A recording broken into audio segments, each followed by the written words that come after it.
Alhamdulillah.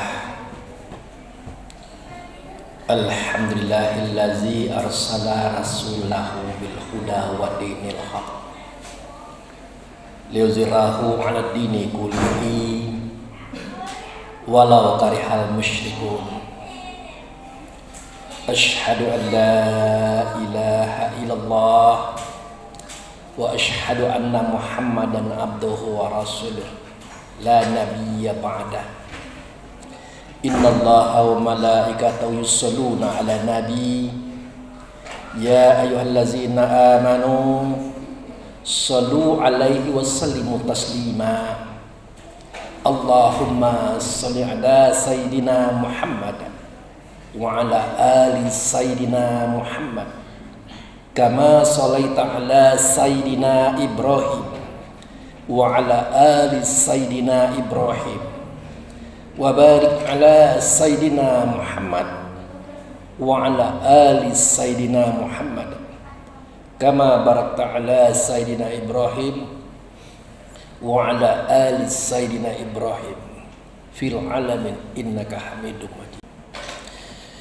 Ya ayyuhal hadirun, ittaqullah haqqa tuqatih wala tamutunna illa wa antum muslimun. Wa qala Allah fil Qur'anul Karim, a'udzu billahi minasyaitonir rajim. Bismillahirrahmanirrahim. Inna a'tainakal kautsar fasholli li rabbika wanhar inna sani'aka huwal abtar. Shadaqallahul azim. Jamaah Jumat yang ditamu Allah dan dimuliakannya, kita banyak bersyukur kepada Allah. Dengan anugerahnya kita diberi kesehatan dan kekuatan, di mana dengan itu kita dapat hadir dan datang di masjid yang kita cintai ini. Tak lain dan tak bukan tujuan kita adalah untuk mengabdikan diri kepada Allah dengan cara melaksanakan salat Jumat berjamaah.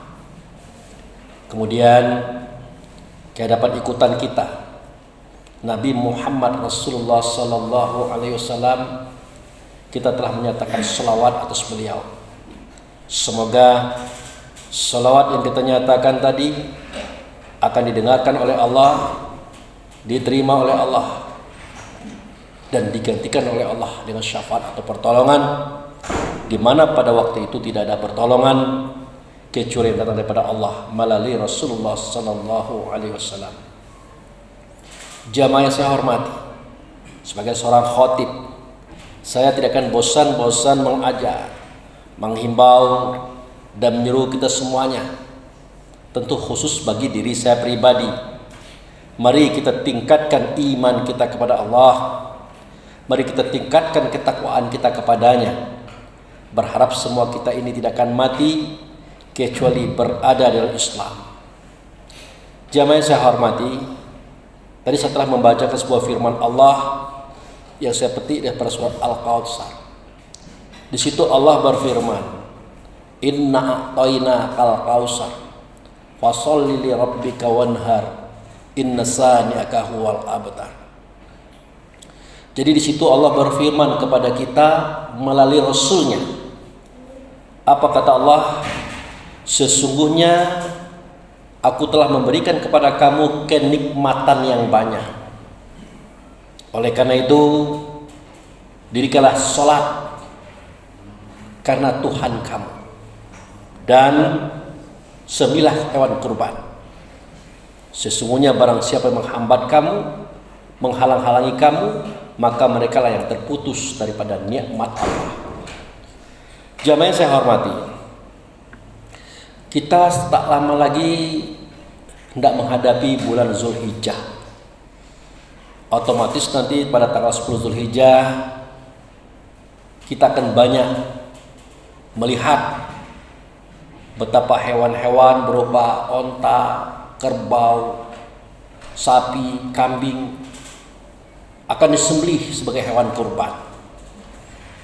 Dan itulah sebuah pemandangan yang lumrah, sebuah pemandangan yang biasa di dalam pandangan umat Islam setiap tanggal 10 bulan Zulhijjah itu. Tapi pernahkah kita tahu apa arti daripada penyembelihan itu? Apa maknanya? Nah, itu menceritakan kepada kita bahwa sejatinya yang disembelih itu bukanlah hewan, tetapi diri kita. Kenapa sedemikian?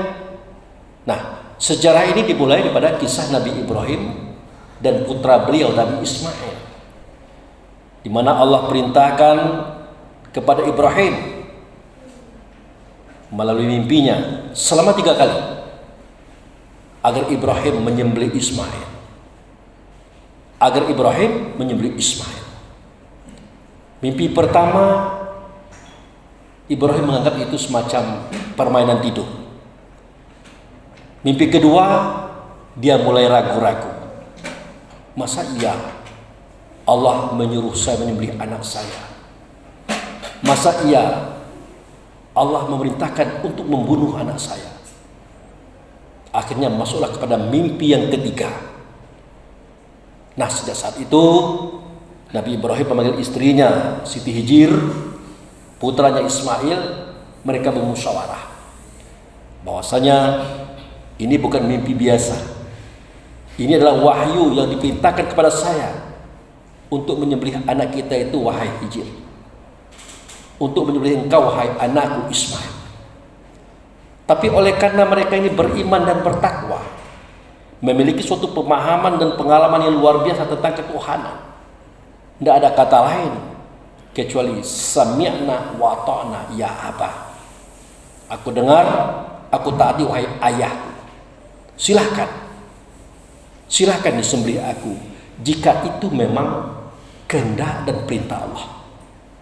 Mudah-mudahan engkau akan menemukan aku, wahai Abah, sebagai anak yang beriman dan bertakwa dan soleh. Akhirnya betul, Nabi Ibrahim membawa Ismail ke suatu tempat, kemudian menelentangkan beliau, kemudian meletakkan pisau di leher beliau, dan benar disembelihkan. Terasa darah itu menyemprat, terasa darah itu kena di tangan Nabi Ibrahim. Akhirnya Nabi Ibrahim membuka matanya. Ternyata yang disembelih bukan Ismail, melainkan kibas.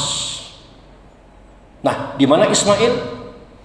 Ismail terletak di sebelah kiri Ibrahim. Artinya Ibrahim dan Ismail sama-sama melihat hewan kibas itu sudah tersembelih. Nah, ini kisah. Sejatinya yang disembelih adalah manusia, tetapi kok jadi kibas atau hewan lain? Nah, ternyata Allah Subhanahu wa taala memerintahkan kepada Ibrahim dan Ismail, mengajarkan kepada kita apa itu kurban. Jadi kurban itu dalam bahasa Arab asal katanya qaraba yakribu kurbanan, artinya dekat. Nah, jadi ada beberapa hal yang ianya ada di dalam tubuh kita ini menjadikan itu sulit untuk dekat kepada Allah, menjadikan kita ini sulit untuk berdampingan dengan Allah, terutama seketika kita melaksanakan sholat atau berhubungan kepadanya. Coba kita perhatikan, seketika kita sholat, seketika kita berhubungan dengan Allah, diangkat takbir, apa yang terjadi? Apakah masih kita berhadapan dengan Allah? Atau mungkin kita sudah berhadapan dengan yang lain? Ke bank mungkin, ke mall, ke kebun, ke pasar, sudah merancang rapat macam-macam. Ini adalah sesuatu yang kita rasakan keberadaannya. Real. Betul, memang ada yang menghambat antara kita dengan Allah seketika kita berhubungan, seketika kita ingin dekat. Makanya Allah Subhanahu wa taala pada surat Al-Alaq mengatakan bahwa ara'aital ladzi yanha 'abdan iza shalah. Adakah kamu melihat orang yang menghambat hamba untuk berhubungan dengan Tuhannya dalam sholat? Ya, kalau pertanyaannya adakah kamu melihat? Jawabnya tidak ada. Kalau ada, jelas kami akan kapak mereka, kami akan bunuh mereka, kata kita. Tetapi benar terasa, mulai Allahu Akbar kita angkat, mulai dia masuk, mulai dia merintah. Nah, inilah yang dipersoalan.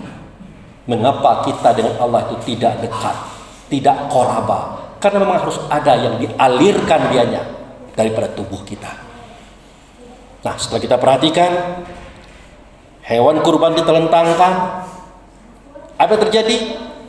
Dirobek kulit, diputus urat, dipecah tulang. Yang terjadi adalah berhembus seperti angin, mengalir seperti air, kental seperti tanah, merah seperti api. Itulah darah yang harus dialirkan di permukaan tanah atau bumi. Nah, timbul pertanyaan, apa itu makna darah?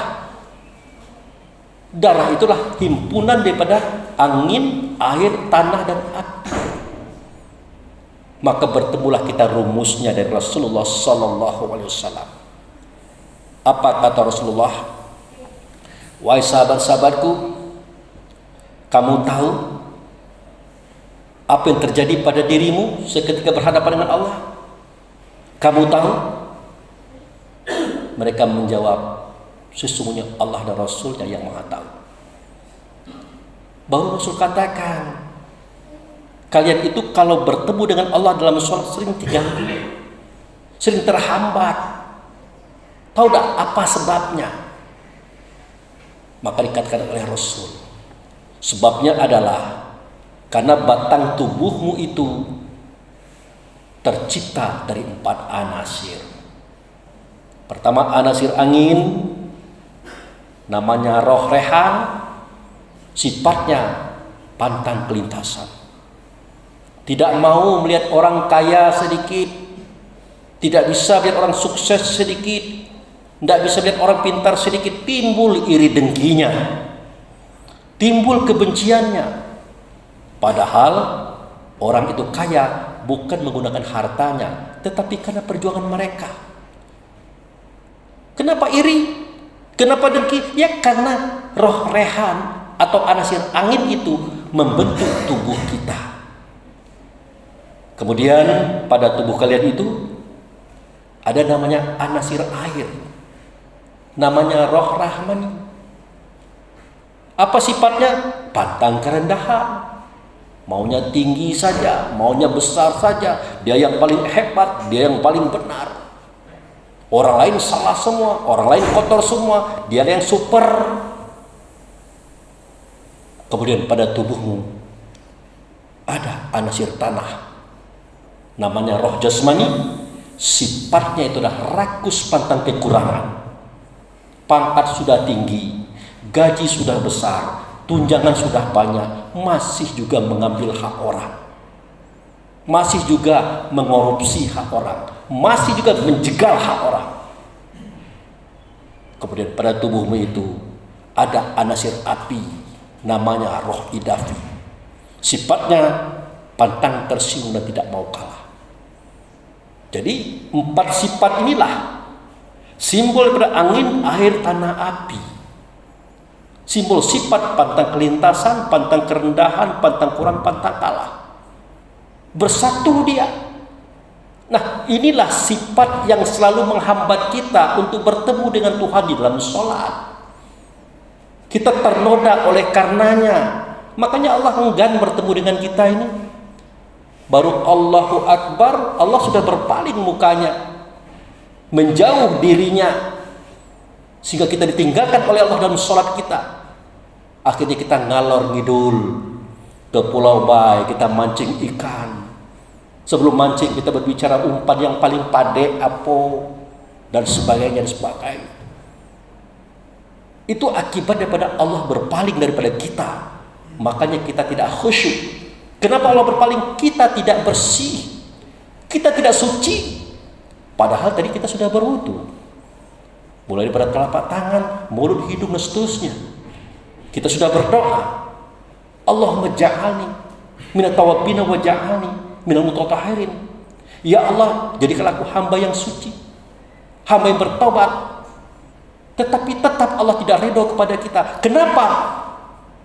Karena kebiasaan dalam hidup kita selalu menggunakan sifat pantang kelintasan, pantang kerendahan, pantang kurang, pantang kalah.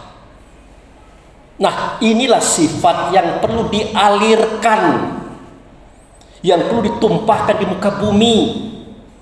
Makanya saya katakan tadi, seketika Nabi Ibrahim menyembelih hewan kibas tadi, ya, walaupun awalnya bentuknya Ismail, tetapi setelah itu apa yang terjadi? Dirobek kulit, diputus urat, dipecah tulang, berhembus seperti angin, mengalir seperti air, kental seperti tanah, merah seperti api. Itulah yang ditumpahkan ke permukaan bumi agar kita qarraba ilallah, agar kita dekat dengan Allah di dalam sholat kita, dalam kehidupan kita. Nah, oleh karena itu jamaah yang saya hormati, sebaiknya bagi kita yang mampu, yang punya pendapatan, penghasilan, laksanakanlah kurban itu untuk diri kita masing-masing. Kenapa sedemikian? Bukan hanya untuk mendekatkan kita kepada Allah, tetapi untuk mendeteksi perangai kita hari ini bagaimana.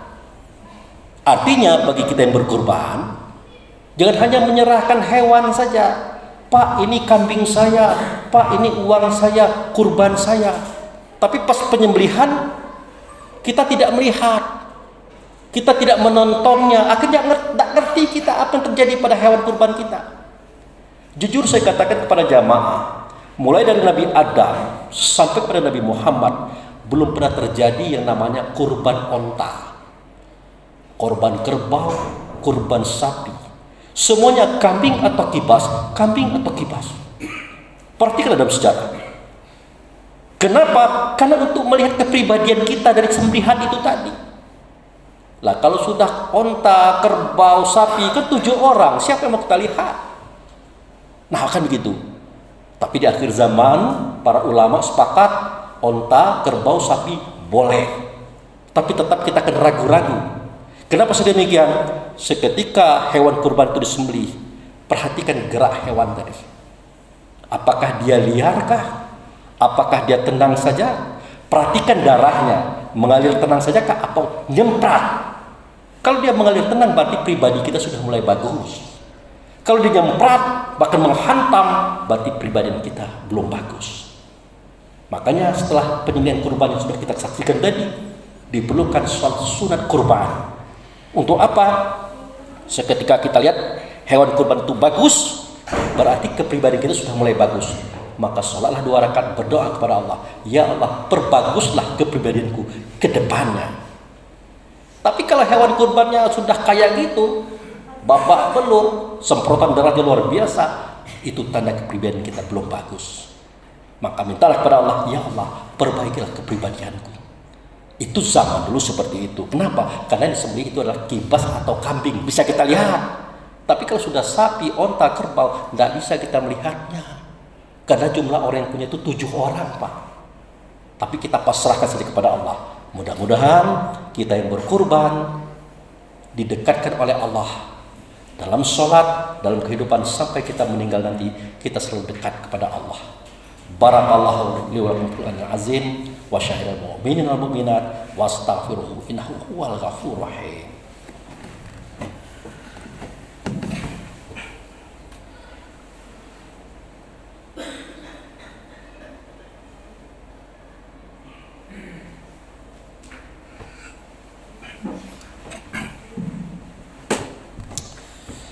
Alhamdulillah, alhamdulillahillazi arsala rasulahu bil huda wa dinil haq liyuzhirahu 'ala ad-dini kullihi walau karihal musyrikun. Asyhadu an la ilaha illallah wa asyhadu anna Muhammadan abduhu wa rasuluhu la nabiyya ba'da. Allahumma shalli 'ala sayyidina Muhammad wa 'ala ali sayyidina Muhammad. Amma ba'du. Ya ayyuhal hadirun, ittaqullah haqqa tuqatih wa la tamutunna illa wa antum muslimun. Jamaah yang saya hormati, pada khutbah hari ini saya simpulkan apa yang saya sampaikan tadi. Intinya adalah Allah meminta kita mendirikan sholat dan menyembelihkan hewan kurban. Untuk apa? demi mendeteksi kepribadian kita. Namun nanti ketika sampai masa-masa kita membeli hewan kurban, jangan terlalu banyak masalah, jangan terlalu banyak ribut. Kadang-kadang masalah kulit lah, masalah kaki, kepala dan macam-macam. Kenapa sedemikian? Dalam surah Al-Haji Allah berfirman, sesungguhnya tidak sampai kepada Allah darah dan daging hewan kurban itu. Yang sampai adalah keikhlasan dan ketakwaan si pemiliknya. Artinya masalah darah, daging, kulit macam-macam itu secara teknis silakan terserah para pengurus. Yang penting baik dan benar sesuai syariat Islam. Mari kita berdoa. Nauzubillahi minasyaitonirrajim. Bismillahirrahmanirrahim. Ya Allah, ya Rahman, ya Rahim. Ya Malikal Qudusus Salam, ya la ilaha illa anta. Allahumma ya Allah, fi hadzal zuhri hadarna fadrotika. Aina hadarna fadrotika bizambina katsira. Fazalika faghfir lana ala dzunubana. Faghfir lana ala dzunubana. Faghfir lana ala dzunubana. Rabbana zalamna anfusana wa illam taghfir lana wa tarhamna lanakunanna minal khasirin. Rabbana ighfir lana wa liwalidayna warhamhuma kama rabbana shaghira. Allahumma ighfir lil mu'minin wal mu'minat, muslimin wal muslimat, al ahya'u minhum wal amwat. Rabbana hab lana min azwajina wa dzurriyyatina qurrata a'yun waj'alna lil muttaqina imama. Rabbana la tuzigh qulubana ba'da iz hadaitana wa hab lana min ladunka rahmatan innaka antal wahhab. Rabbana na'udzubika bi kalimatika tammati minal bala'i dunya balal akhirah, azabi dunya azabil akhirah, fitnati dunya fitnatil akhirah, ala nafsina wal ahlina wal ikhwanuna wal a'maluna wal maluna la haula wala quwata illa billahi alil azim.